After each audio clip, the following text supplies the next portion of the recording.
Eu sei que teoria musical não é algo simples, dependendo do assunto dá um verdadeiro nó na nossa cabeça. Inclusive eu sempre tentei e tento simplificar ao máximo os assuntos aqui para vocês, para deixar o mais esmiuçadinho, o mais fácil de compreender, mas nem sempre isso é possível. Tem assunto que é complicado mesmo, não tem para onde correr. E o negócio fica ainda mais complicado quando uma mesma coisa em música recebe diferentes nomenclaturas, terminologias, diferentes interpretações por parte de diferentes professores, diferentes autores. Inclusive eu já vi muita treta, muita confusão em fóruns de teoria musical, de música, por conta dessas divergências de opinião, maneiras diferentes de enxergar determinados assuntos relacionados à música.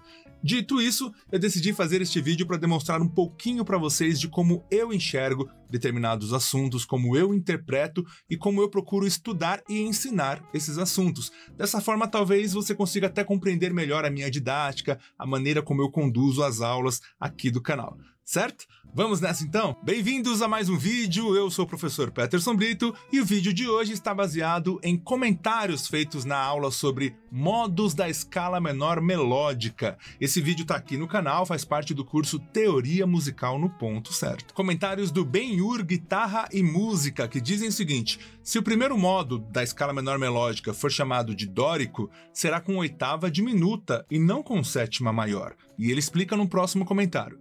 Minha análise é, se o primeiro modo será chamado de dórico por ter a sexta maior, e no caso de Lá dórico ele vem da armadura de Sol, em Sol não temos Sol sustenido e sim Lá bemol. Logo, se chamarmos de dórico, não será com sétima maior e sim com oitava diminuta. No meu entendimento, essa sétima maior apareceria se o modo fosse chamado de modo eólio com sexta maior e sétima maior. Você concorda? Como temos uma escala menor, ou seja, modo eólio, aplicaremos as alterações de sexta maior e de sétima maior. Antes de mais nada, eu quero agradecer ao Ben-Hur Guitarra e Música por trazer não só uma divergência em relação ao que eu passei ali na aula, mas uma explicação clara do seu ponto de vista. Isso é muito importante, porque apenas discordar por discordar não serve para nada, a gente não consegue discutir isso, não consegue crescer enquanto músicos. Então, esse tipo de comentário eu acho muito legal, muito obrigado Ben-Hur Guitarra e Música, e eu vou tentar, a partir desse comentário, explicar um pouco sobre o meu modo de enxergar as coisas. Para que o vídeo fique mais didático, eu vou deixar a escala aparecendo aqui na tela o tempo todo durante a explicação. No vídeo em questão, eu digo que o primeiro modo da escala menor melódica é chamado de dórico com sétima maior. E é aí que o Ben-Hur Guitarra e Música discorda e diz que deveríamos chamar de dórico com oitava diminuta ou modo eólio com sexta maior e sétima maior. Quando eu vou analisar uma escala, a primeira coisa que eu decido é, estou analisando do ponto de vista tonal ou modal? Por que eu digo isso? Porque do ponto de vista tonal, a escala menor melódica é pura e simplesmente uma escala menor. Eu não vou pensar nela de forma modal, é o modo eólio ou o modo dórico, não, é apenas uma escala menor, que inclusive é uma escala menor meio Frankenstein, meio aberraçãozinha, se a gente parar para pensar que a origem dessa escala é o quê?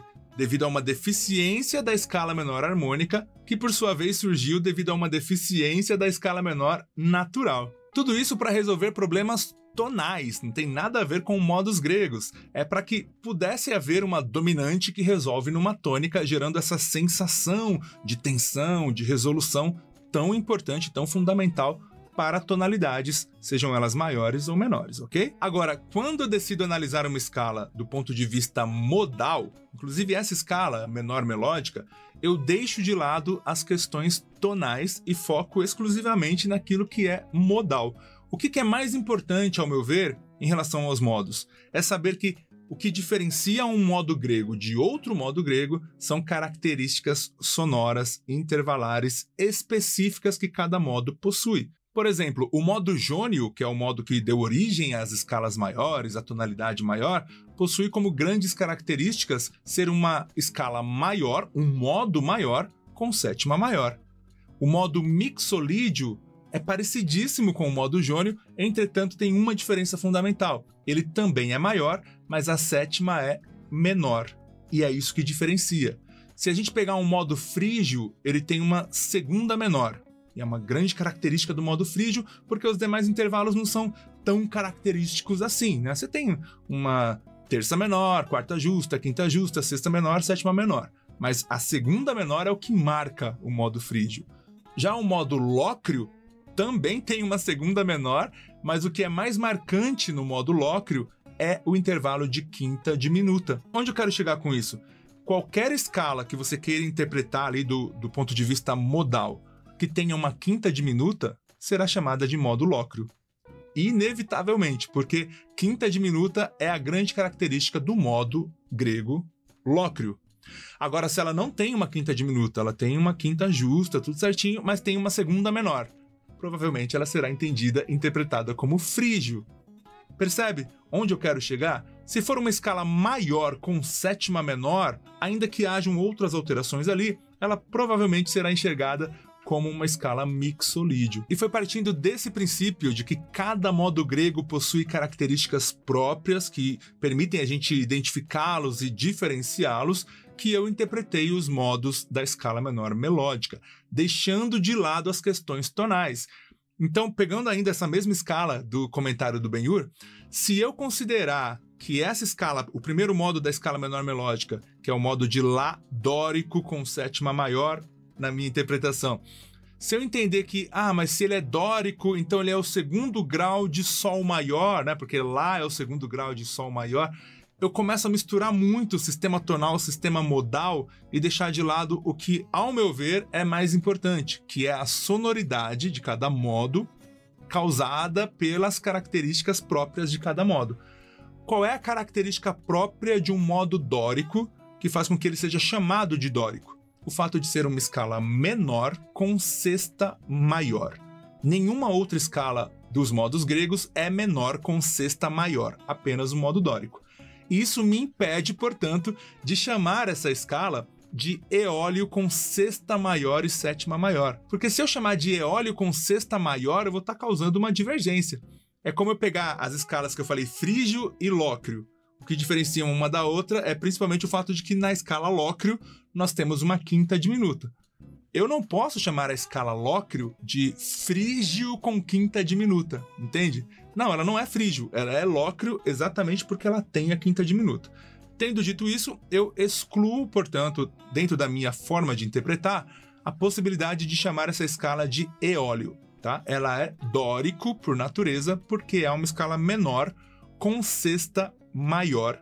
E é isso, tá? Isso caracteriza um modo dórico. E por que eu chamei essa escala de dórico com sétima maior, ao invés de chamá-la de dórico com oitava diminuta, como foi também uma outra proposta feita pelo Ben-Hur, demonstrando que ele, em partes, concordou comigo. Ele disse, tá, quer chamar de dórico, pode chamar, mas não deveria ser com oitava diminuta ao invés de sétima maior?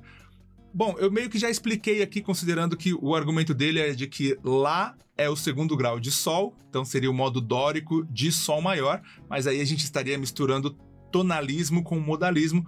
Para não fazer essa mistura, eu separo, só trabalho com modos puramente, tá?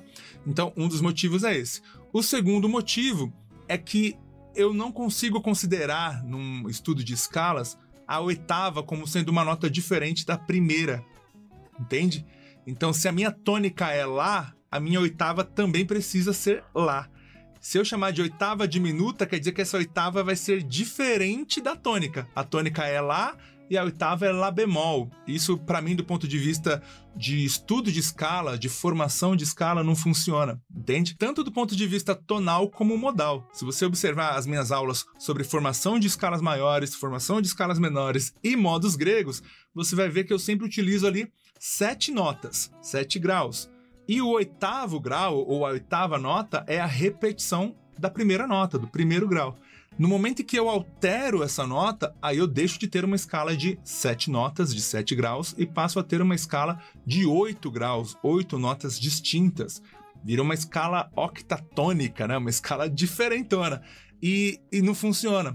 Entende? Se eu estou trabalhando com modos, eu estou trabalhando com 7 notas. Se eu chamar de dórico com oitava diminuta, eu vou estar excluindo a sétima. como é que eu chamo essa sétima então, entende? Para ter uma oitava tem que ter uma sétima. Essa sétima seria o quê? Que nota? Como eu chamaria? Portanto, eu entendo que o primeiro modo gerado pela escala menor harmônica é o modo dórico, porque ele é menor com sexta maior.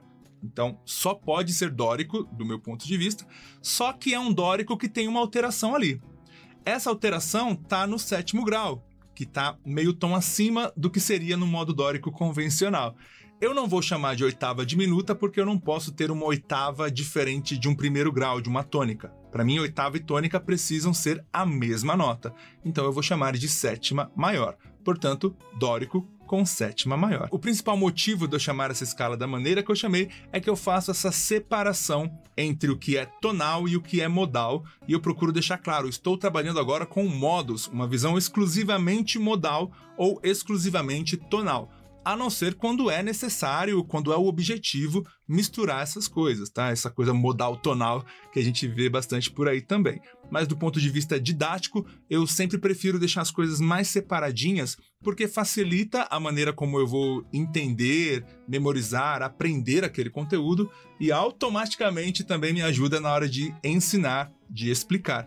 Se eu começar a infringir minhas próprias regras em relação a isso, as minhas próprias limitações, eu vou acabar me confundindo todo na hora de explicar aqui nos vídeos, na hora de ensinar vocês, e vai chegar uma hora que vão surgir dúvidas que nem eu vou saber responder, porque eu estarei contradizendo a mim mesmo, entende? Isso serve tanto para escalas, modos, como para outros assuntos, como acordes, interpretação em relação a funções de determinados acordes em determinados contextos.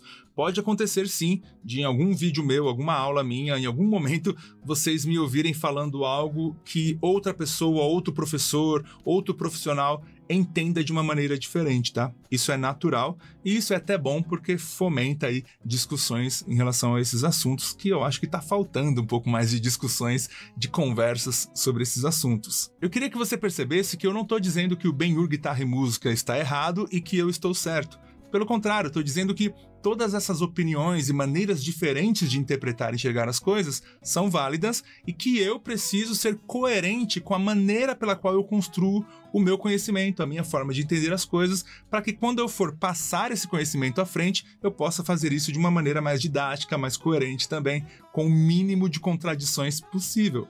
Essa é a ideia, esse é o grande objetivo da coisa toda. Se eu fosse pensar como o Ben-Hur pensou, eu teria que construir tudo, desde o comecinho, tá? Uma ideia que fosse coerente para chegar nesse resultado que ele propôs, entende? Teria que ter sido uma outra trajetória nos meus estudos, na minha busca por esse conhecimento, para chegar àquelas resoluções. Talvez a mesma trajetória que ele percorreu para chegar às resoluções que ele chegou.